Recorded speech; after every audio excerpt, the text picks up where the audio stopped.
Carbon sequestration. இந்த carbon செக்வஸ்ட்ரேஷனுக்கும் global வார்மிங்க்கும் நிறைய சம்மந்தம் இருக்குது.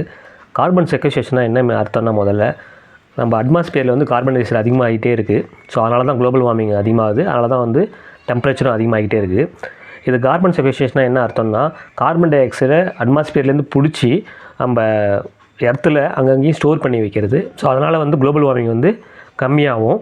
செயற்கையாக வந்து கார்பன் டை ஆக்சைடு பிடிச்சி அட்மாஸ்பியர்லேருந்து அதை வந்து எர்த்தில் ஸ்டோர் பண்ணால் அது பேர் தான் கார்பன் செக்வஸ்ட்ரேஷன். இந்த கார்பன் செக்வஸ்ட்ரேஷன்லேயே பார்த்திங்கன்னா நிறையா வந்து வெரைட்டி இருக்குது. அதில் முதல்ல வந்து டைப் இருக்குது. அதில் பயாலஜிக்கல் கார்பன் செக்வஸ்ட்ரேஷன், அதுக்கப்புறம் ஜியாலஜிக்கல் கார்பன் செக்வஸ்ட்ரேஷன், அதுக்கப்புறம் டெரெஸ்ட்ரியல் கார்பன் செக்வஸ்ட்ரேஷன், அதுக்கப்புறம் கார்பன் ஃபார்மிங்.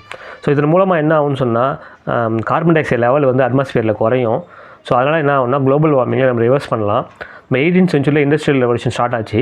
அதுக்கப்புறம் தான் பார்த்திங்கன்னா கார்பன் டை ஆக்சைடு லெவல் வந்து நாளுக்கு நாள் அதிகமாகி இப்போ மோர் தென் 400 ppm, அதாவது பார்ட்ஸ் பர் மில்லியன் அளவுக்கு இன்க்ரீஸ் ஆகிடுச்சு.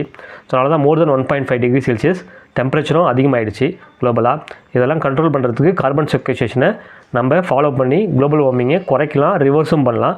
பட் ஆனால் இது வந்து கலெக்டிவாக வந்து எல்லா நாடுகளும் சேர்ந்து பண்ணக்கூடிய ஒரு விஷயம்.